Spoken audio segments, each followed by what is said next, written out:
Pačioj pradžioj, ką norėjau parodyti, tai yra mūsų gamykla Vilniuje,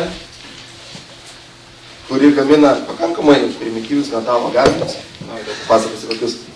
Bet nuotrauka dėl to yra. Šita gamykla buvo pastatyta 2007 metais ir išplėsta iki 2012.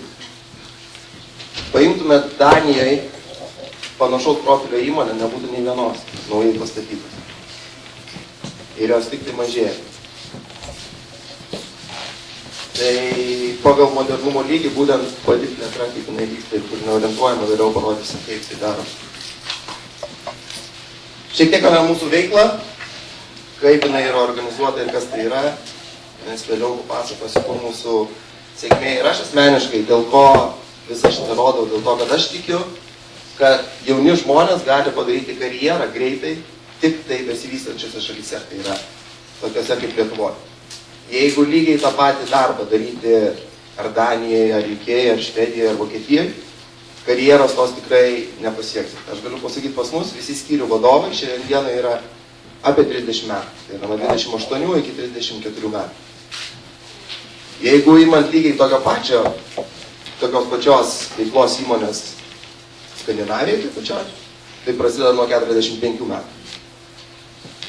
Tai sėkmės galimybė jauniems žmonėms Lietuvoje tikrai yra didelė ir aš pats tuo labai tikėjau ir manau, kad pakankamai sėkmingai tai padariau. Tai apie veiklas, kad tiesiog įsivaizduotumėt, kokioje veikloje mes dirbam, kadangi tai yra pakankamai skirtingos veiklos. Tai pirma veikla mūsų įmonė yra Arginta inžinieringas, tai yra įrengimų gamyba, metalo apdirbimas, pradedant nuo projektavimo iki tiekimo grandinės valdymo. Sekanti įmonė yra Arginta, tai Arginta projektai daugiau, tai yra projektų valdymas, vandentvarka, atsinaujinanti energetika. Dabar šiek tiek pasakysiu, kaip įmonės dirba ir kur yra mūsų stiprybė. Lietuvos stiprybė, ne mūsų įmonė. Arginta inžinieringas dirba visiškai eksportui į vakarų rinkas. Arginta projektai dirba šiuo metu dar šiek tiek Lietuvoje, bet pagrindinė strategija yra eksportas į rytų rinkas. Žiūrint iš geografinės platumos, kas tai yra Lietuva? Lietuva yra centre pereinamoji šalis tarp vakarų ekonomikos ir rytų ekonomikos. Ir mes, kaip jauni žmonės, mes tikrai labai gerai suprantame vakarietišką kultūrą. Ir jeigu jūs dar suprantate, galbūt geriau negu aš kažkas. Bet mes savo šalyje turime ir vyresnę kartą. Tai yra žmonės virš 40 ir 50 metų, kurie labai gerai supranta rytų rinkas. Vakarų rinkose parodykit nors vieną įmonę, kuri nenorėtų plėstis į rytų rinkas. Jos tokios nėra, kadangi šiandien dienai didžiausia auganti rinka vis dėlto yra Rusija. Didžiausias potencialas tenai. Iki. Nei viena vakarų Europos šalis taip nesivystys. Jie nesupranta rytų. Mes Lietuvoje turime generaciją, pavadinti, tam tikrą kartą, kuri labai gerai tai supranta. O jūs, kaip jauni žmonės, galite būti tuo tarpininku. Mes turime savo shared service įmonę, Nemetas, įrengimų montavimas ir elektromontavimas. Bet tai yra daugiau besivystančios įmonės, kurias mes vystysime. Pagrindinės įmonės yra dvi. Šiek tiek veiklos rezultatų. Jeigu visi žinote, nuo 2008 metų inžinerinė pramonė visoje Europoje krito. Buvo atleidimai kiekvienais metais, kiekvieną mėnesį buvo skelbiama, kad atleidžiama iš įmonės žmonės. Mes, aišku, esame labai maža įmonė. Tai visa grupė yra 100 milijonų litų šiandien. Bet kai mes pradėjom, tai buvo 2007 metais, kai pradėjome vystyti savo plėtros strategiją, tai buvo mažiau negu 5 milijonai eurų apyvarta. Šiandienai tai yra apie 30 milijonų eurų. Per 6 metus. Ir tai nebuvo per acquisitionus, tai buvo grinai organic growth ir per įmonės plėtrą. Darbuotojų skaičius padidėjo nuo 100 iki 270. Taip, skaičius darbuotojų nėra didelis, bet žiūrėkime į procentinį išraišką. Tai yra praktiškai 200%. Apyvarta padidėjo kelis kartus. Užsakovų skaičius čia buvo mūsų tiesiog strateginis pokrypis, kad koncentruotis į tik stipriausias įmonės. Bet Šioje vietoje šitie skaičiai, jie bendrai parodo, ką Lietuvoje galima padaryti ir kaip greitai tai galima padaryti. Dirbant bet kokioje veikloje. Mes dirbam inžinerijoje, tai yra viena veikla, bet lygiai tas pats, aš manau, kad ir Domas, kaip kalbėjo, ir Lietuvoje metu, tai lygiai tokios pačios didelės galimybės yra į ateitį. Veiklos rytis, kuriuose dirbome, ir tai irgi mums atveria Lietuva kaip geografinė platuma ir mūsų universalumas. Mes galime nesikoncentruoti į konkrečiai nišinę veiklą. Mes galime diversifikuoti ir būtent dirbti su skirtingom veiklom. Tai tokia kaip energetikos pramonė, transportas, popierius, konstrukcinė technika, naftos, dujos, žemės ūkio, atsinaujinanti energetika, kėlimo technika. Iš didelių projektų galiu pasakyti, kad šiandienai mes gaminame gaminius, kurie bus naudojami Paryžiaus naujai infrastruktūrai geležinkelių, tai būtent greitaeigiam traukiniam. Dalis mūsų gaminių važinėja Švedijoje Regina traukiniai. Tai yra mūsų pagamintos dalis detalių tiem traukiniam.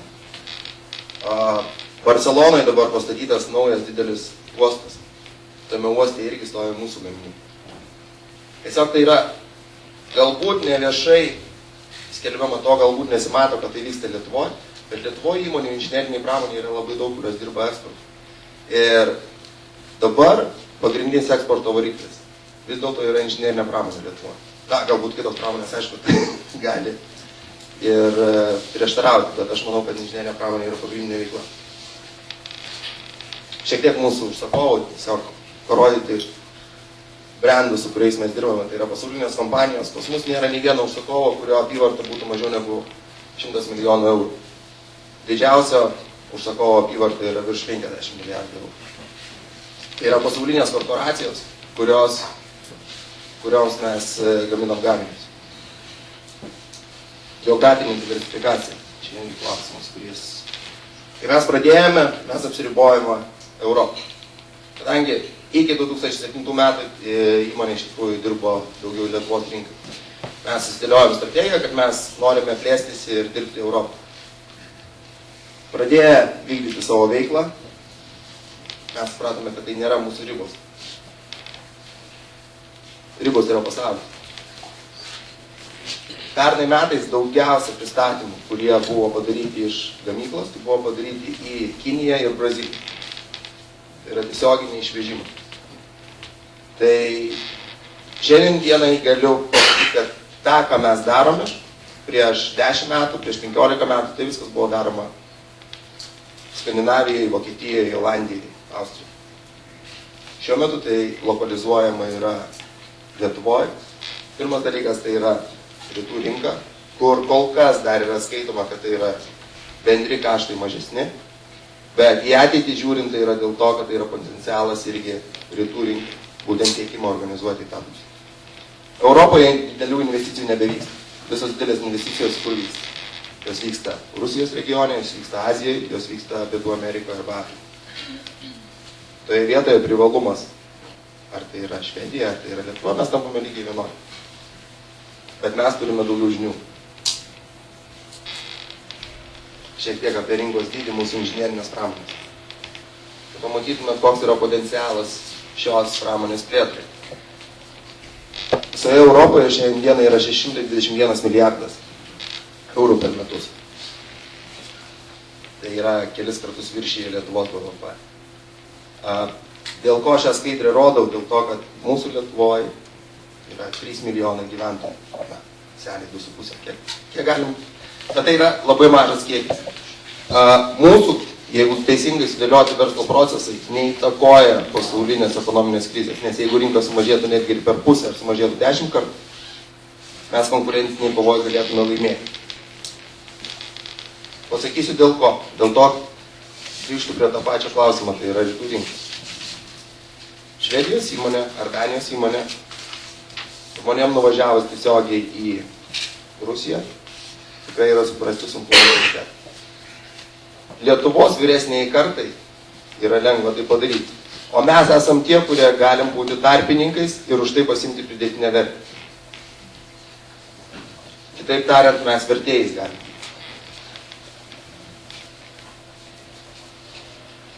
Šiek tiek apie dinamiką irgi, kas gali įvykti Lietuvoje, kas neįmanoma yra socialistinėse šalyse. Socialistinėse galbūt, atsiprašau, kad tai pasakysiu, bet Danija, Švedija, na tikrai yra socialistinės šalis.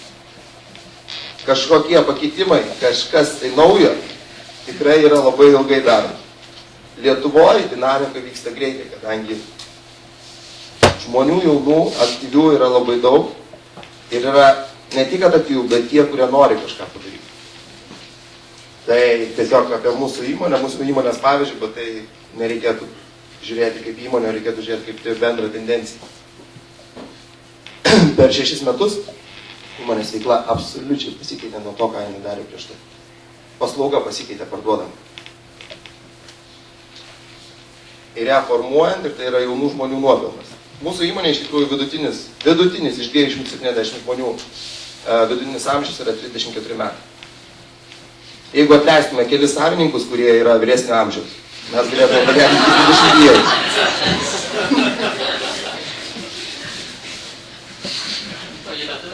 Taip.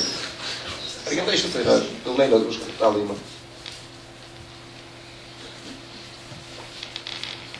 Taip pat, kas Lietuvoje yra dar neišvystyta ir ką žmonės atviri ir plačiai mąstantis, kur yra didelės galimybės. Lietuvoje neišvystyta yra partnerystė tarp įmonių, tai kur išvystyta yra Švedijoje arba Danijoje.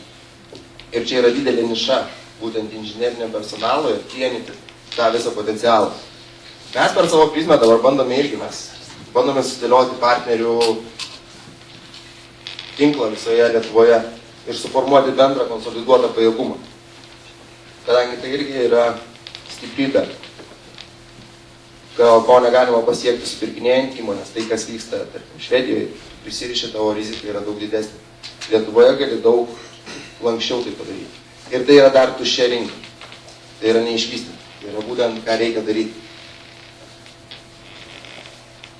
Bendras Lietuvos eksportas. Na, čia turiu skaidrės, prašau, šiek tiek galbūt nesenoką, bet nuo 2009 ir iki 2011 metų tai buvo Lietuvos eksportas padidėjo nuo 15 milijardų dolerių iki daugiau negu 25. Ir jisai toliau didėja, ir jisai toliau didės. Tai gan mano pasiūlymas jums yra. Eksportuokite iš Lietuvos, bet neemigruokite. Dėkui.